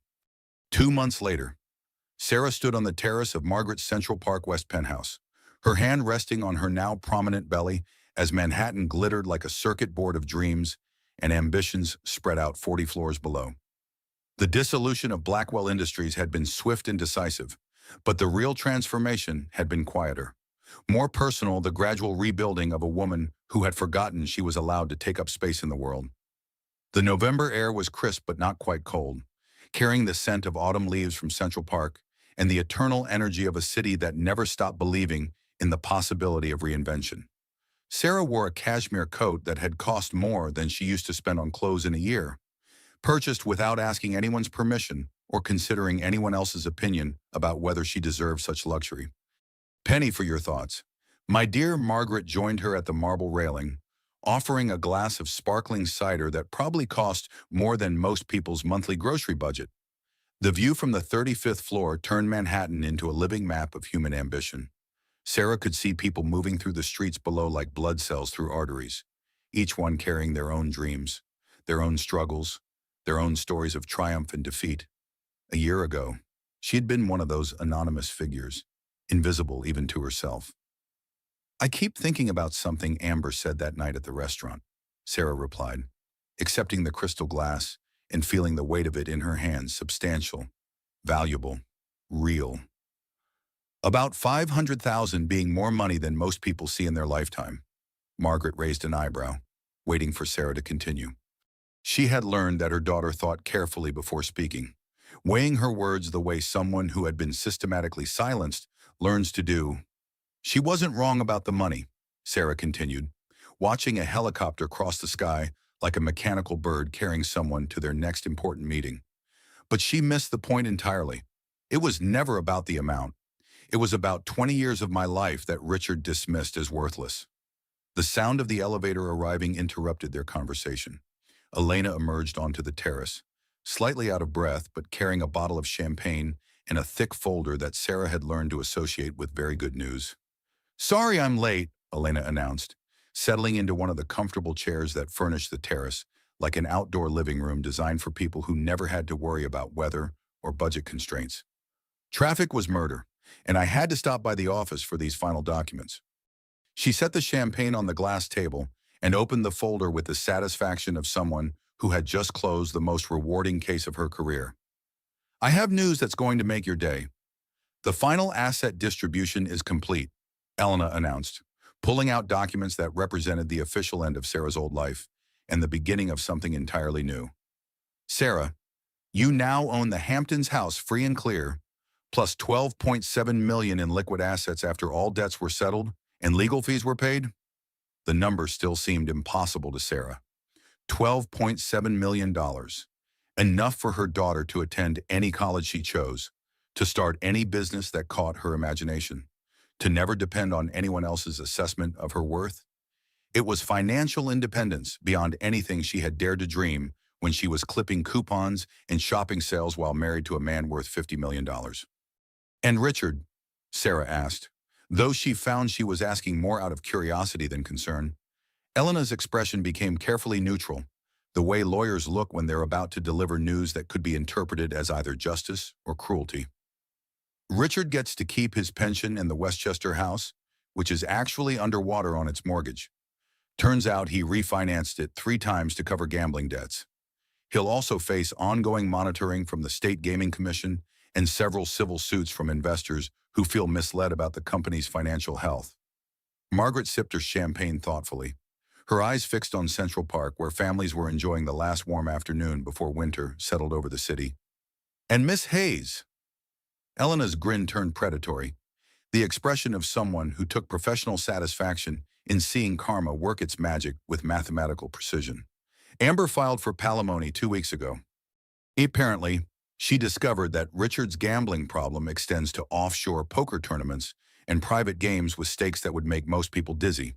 She's seeking support for herself and the baby, plus damages for what her lawyer is calling intentional emotional distress through financial misrepresentation." Sarah's laughter surprised her genuine, free, the sound of someone who had finally learned to find humor in life's ironies instead of being crushed by them. The image of Richard facing multiple legal challenges from women he had underestimated was almost too perfect to be believable. "You know what the strangest part is," Sarah said, looking out over the city that had become her kingdom instead of her prison. "I actually feel sorry for him. He had everything: a family, a successful business, a future that could have been anything he wanted it to be, and he threw it all away for the illusion of something better." Her phone buzzed against the glass table where she had placed it. Richard's name appeared on the screen for what felt like the 100th time in the past week. He had been calling every day, leaving increasingly desperate voicemails that she had stopped listening to after the first few revealed nothing but self-pity and attempts at manipulation. "Are you going to answer?" Margaret asked, though her tone suggested she already knew the answer. "Actually, yes. I think it's time for our final conversation." Sarah picked up the phone with hands that no longer trembled when Richard's name appeared on her screen. Elena and Margaret's supportive presence felt like armor around her shoulders. Protection not just from his words but from her own long-conditioned responses to his moods and manipulations. "Hello, Richard. Sarah, please." His voice sounded smaller through the phone, stripped of the authority she had learned to fear and respect. "I know I made mistakes, but we can work this out. I'll give up gambling. Go to counseling. Whatever you want. We built a life together." Sarah looked out over Central Park, where joggers and dog walkers and tourists moved through their lives, most of them unaware that they were being observed by a woman who had just learned the difference between love and control, between partnership and possession. "Richard, I need you to understand something," she said, her voice calm and certain in a way it had never been during their marriage. "This isn't about punishment or revenge. This is about me finally recognizing my own worth. But we had 20 years together." "No, Richard, you had 20 years, and I supported them while you slowly convinced me I had nothing to contribute. But I'm done being small to make you feel big." The pause on the other end of the line stretched long enough for Sarah to count her own heartbeats, to feel her daughter moving inside her, to understand that she was speaking not just for herself, but for the next generation of women who would never have to choose between love and self-respect. "Think about the baby, Sarah. Think about our baby." Sarah's hand moved protectively to her belly, where her daughter was growing strong and healthy, surrounded by the love of women who understood that female strength was not a threat to be contained, but a force to be celebrated and nurtured. "I am thinking about our baby. Richard, I'm thinking about raising a child who will never doubt their worth because one parent decided they weren't enough." This was the moment she had been building towards since that night outside Richard's office door, the culmination of her midlife transformation from victim to victor. Every conversation, every legal meeting, every moment of doubt had led to this clarity. 20 years ago, you married Sarah Mitchell, a woman with dreams and ambitions and intelligence that could have built empires. You spent 2 decades systematically making her forget who she was, convincing her that she was lucky to exist in the margins of your life. The silence on the other end of the line was complete. Sarah could almost hear Richard processing the implications, understanding for the first time that the woman he had dismissed as dead weight had been the foundation holding up his entire world. "But you never married the real me, Richard. You married the version of me that was willing to disappear. The version that apologized for having opinions, for taking up space, for needing more than you were willing to give." Her voice grew stronger with each word, carrying the authority of someone who had finally learned to speak her own truth without apology or qualification. "I'm not disappearing anymore. I'm not shrinking to fit into spaces that were never meant for me. I'm not grateful for crumbs when I helped bake the whole loaf. Sarah, I'm done, Richard. We're done. Not because I'm angry, but because I've finally remembered who I am." She hung up the phone and placed it face down on the table, feeling the weight of 20 years of silence lift from her shoulders like a physical burden being removed. Around her, the city continued its eternal dance of ambition and hope, and for the first time in her adult life, Sarah felt like she belonged to it instead of being conquered by it. Elena raised her champagne glass in a toast, her voice carrying the satisfaction of someone who had just helped justice prevail against long odds. "To women who refuse to disappear." Margaret lifted her glass with the grace of someone born to celebrate victories, both her own and those of the people she loved. "To daughters who finally come home." Sarah raised her sparkling cider, feeling her daughter kick against her ribs as if in approval of this moment, this decision, this declaration of independence that had been 45 years in the making. "To new beginnings," she said, and meant it with every fiber of her being. The glasses clinked together with the crystalline sound of expensive crystal and expensive freedom, while below them, Manhattan glittered like a promise that anything was possible for women brave enough to claim their own power. As the sun set over Central Park, painting the sky in shades of gold and pink that seemed designed for moments of triumph, Sarah felt something settle into her bones that she had never experienced before, the absolute certainty that she was exactly where she was supposed to be, with exactly the people who were supposed to be in her life, building exactly the future she was meant to create. The woman who had pressed her ear to Richard's office door in desperation was gone forever, replaced by someone who would never again apologize for her own existence. 6 months later, Sarah pushed her baby stroller through Central Park on a perfect spring morning, stopping at their favorite bench overlooking the pond where children sailed model boats and couples shared ice cream, and life continued its eternal dance of ordinary magic. At 3 months old, Emma Margaret Mitchell had her grandmother's steady gaze and her mother's determined chin, and she studied the world with the intense focus of someone already making plans for how she might improve it. The April afternoon was everything spring in New York should be: warm, but not too warm, with the kind of gentle breeze that made the city feel like the center of the universe instead of just another collection of buildings full of people chasing their dreams. Sarah had learned to treasure these moments of peace, these pockets of contentment that had been so rare in her old life. "Your grandmother says you're going to be trouble, little one," Sarah said softly, adjusting Emma's blanket with the practiced efficiency of someone who had discovered that motherhood was just another form of strength. Strong-willed women usually are. The sound of running footsteps made her look up from her daughter's face. Elena jogged toward them, slightly out of breath but glowing with the satisfaction of someone who had just finished a particularly good workout.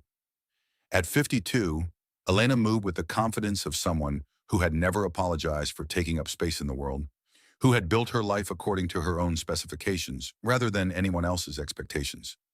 "How's our little mogul doing today?" Elena asked, dropping onto the bench beside them and immediately reaching for Emma, who responded with the kind of delighted gurgling that made adults feel like they had accomplished something important just by existing in her presence. "Planning her empire, apparently," Sarah replied, watching Elena hold her daughter with the natural ease of someone who understood that babies were just small people with big potential. She spent an hour this morning staring at the financial reports like she was memorizing them for future reference. Elena's laughter carried across the pond, mixing with the sounds of children playing and dogs barking and life happening in all its messy, wonderful complexity. "Speaking of empires, the Mitchell Foundation board meeting is next week. Are you ready to present the expansion plans?" Sarah considered the question as she watched a young couple argue near the pond. The woman's body language was heartbreakingly familiar, smaller, apologetic, trying to take up less space while her boyfriend gestured dismissively. Sarah wanted to walk over and tell her that she deserved better, that love should make you bigger rather than smaller, but she had learned that wisdom couldn't be shared until someone was ready to receive it. The Mitchell Foundation, established with her inheritance from Richard's company assets, had started as a simple idea: provide business loans and mentorship to women leaving abusive relationships. In 6 months, it had grown into something larger, more comprehensive: a network of support that addressed everything from financial independence to legal resources to psychological counseling. "I think so," Sarah said, feeling the familiar flutter of excitement that came with building something meaningful. "Margaret says the key to success is surrounding yourself with people who believe in your vision." "And what is your vision?" Elena asked, settling Emma more comfortably in her arms while the baby continued her serious study of the world around her. Sarah was quiet for a moment, watching the young woman by the pond make herself smaller in response to her boyfriend's criticism.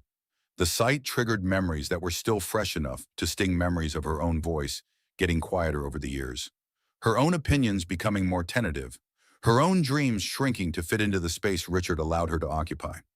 "I want to make sure no woman has to wait until she's 45 to discover who she really is," Sarah said, the words carrying the weight of hard-won wisdom. "I want financial independence for women to be the norm, not the exception. I want young women to grow up knowing that they never have to choose between love and self-respect." Elena's phone buzzed with a news alert. She glanced at it and shook her head with the expression of someone who had seen this story too many times before. Richard made the news again. Apparently, his new business venture failed spectacularly. Something about poor financial planning and investor fraud allegations. Sarah felt the familiar pang of something that might have been sympathy if she hadn't learned to protect herself from the urge to rescue people who didn't want to be saved. "Is he okay?" "Financially, not remotely. The gambling addiction got worse after the divorce, and his attempts to start over have been disasters. Amber left him when the money ran out, and now she's seeking full custody of their son, plus additional child support."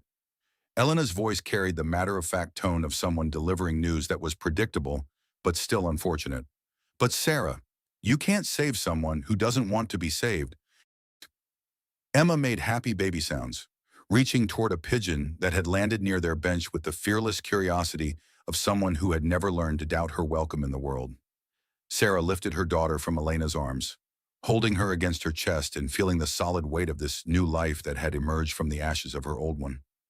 I used to think love meant making yourself smaller so someone else could feel bigger, Sarah said, watching the pigeon hop closer as if drawn by Emma's obvious delight. Now I know that real love grows when both people become more themselves, not less. The sound of heels clicking on the path announced Margaret's arrival. At 72, she walked with the purposeful stride that had built a real estate empire and showed no signs of slowing down. She carried herself like someone who had never questioned her right to exist, who had never spent a single day of her life apologizing for taking up space in a world that belonged as much to her as to anyone else. "My two favorite ladies," Margaret said, settling onto the bench with the grace of someone who had been sitting in expensive furniture her entire life, but had never forgotten what it felt like to earn comfort rather than inherit it. "How was the meeting with the architect?" "The new Women's Center will be beautiful," Sarah replied, feeling the satisfaction that came with building something meaningful instead of just maintaining someone else's vision. "Bright, open, designed to make people feel empowered instead of like charity cases." Margaret nodded approvingly. She had taught Sarah that architecture told people who they were supposed to be when they entered a space, and they wanted their clients to feel capable from the moment they walked through the door. Every detail of the center had been planned to communicate strength, possibility, and the fundamental belief that every woman deserved the chance to rebuild her life on her own terms. Emma began babbling in the serious tone that babies use when they have important things to communicate to the adults in their lives. Sarah looked down at her daughter, who was reaching toward the sky with tiny, determined fists, and felt something click into place, a sense of completion that had nothing to do with having enough money or the right address, and everything to do with finally understanding her own purpose. "She's trying to tell us something," Elena observed, watching Emma's animated gestures with the fascination of someone who had never quite believed that such tiny humans could have such strong opinions about everything.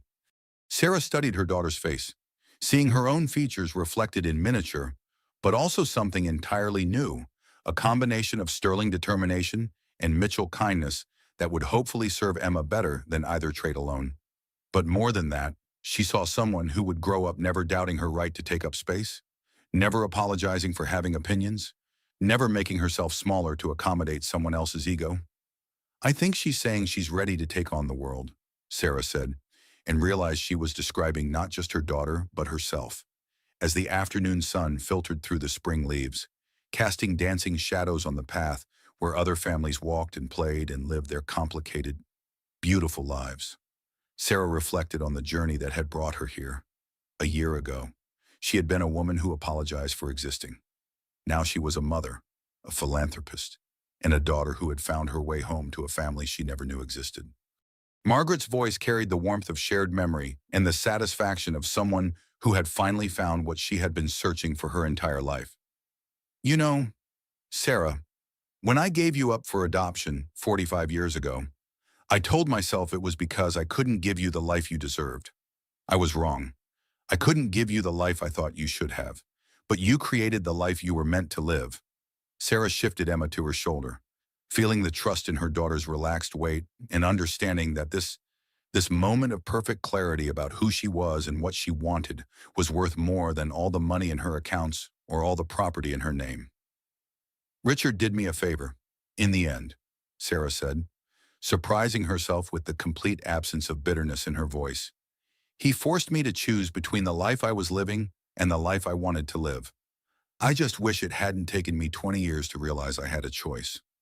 The fountain in the distance played its eternal song while children's laughter mixed with the sounds of the city, continuing its ancient dance of ambition and hope.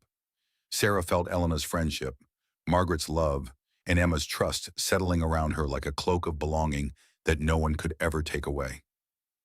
"What do you think she'll be when she grows up?" Margaret asked, watching Emma study the Manhattan skyline like she was calculating its possibilities and finding them satisfactory. Sarah looked down at her daughter, who was gazing at the world with the intensity of someone already making plans for how she might leave it better than she found it. In Emma's eyes, She saw not just her own reflection, but the reflection of all the women who had come before, and all the women who would come after, a continuous chain of strength that had been temporarily hidden but never broken. Whatever she wants to be, Sarah said with absolute certainty. But more importantly, she'll know she has the choice. The church bells in the distance marked the hour while the sun painted the sky in shades of gold and pink that seemed designed for moments of triumph. Sarah stood slowly, settling Emma back in her stroller with the easy confidence of someone who had learned that competence was just another form of love. Ready to go home, little one. As they walked back toward Fifth Avenue, Sarah caught her reflection in a shop window and barely recognized the woman looking back. Gone was the apologetic posture, the careful smile, the way of moving through the world as if she were constantly asking permission to exist. In her place was someone who took up exactly the amount of space she needed, who spoke with quiet authority, who commanded respect through competence rather than compliance. Behind her, Margaret walked with the satisfaction of a woman who had finally solved the puzzle she had been working on for 45 years. Beside her, Elena moved with the easy confidence of someone who had helped justice prevail and would continue to do so for as long as she drew breath. And in the stroller, Emma slept peacefully, dreaming whatever dreams come to babies who are born into families that believe in their limitless potential, who will grow up surrounded by women who understand that female strength is not a threat to be contained, but a force to be celebrated and nurtured and passed down through generations. The city continued its eternal rhythm around them, millions of people writing their own stories, making their own choices, discovering their own worth. Sarah was just one of them now, no longer invisible, no longer apologizing for her existence, no longer waiting for permission to live her own life. She was finally, completely, unapologetically herself. And that, she realized as they walked toward home through the city, that had always been hers but that she was only now learning to claim, was worth more than all the money in the world. The woman who had pressed her ear to Richard's office door in desperation was gone forever, replaced by someone who would teach her daughter that love multiplies when you refuse to make yourself smaller, that financial independence is just another form of freedom, and that the most radical thing a woman can do is simply refuse to disappear. As the sun set over Manhattan, painting the sky in colors that seemed designed for new beginnings, Sarah Mitchell walked toward her future with her head held high and her daughter in her arms, finally understanding that this moment of complete certainty about who she was and what she was worth was what victory looked like. Not the destruction of her enemies, but the construction of her own life according to her own specifications. Not revenge against those who had tried to diminish her, but the radical act of refusing to stay diminished. The story that had begun with betrayal and heartbreak ended with something much more powerful, the sound of a woman claiming her own life, one confident step at a time.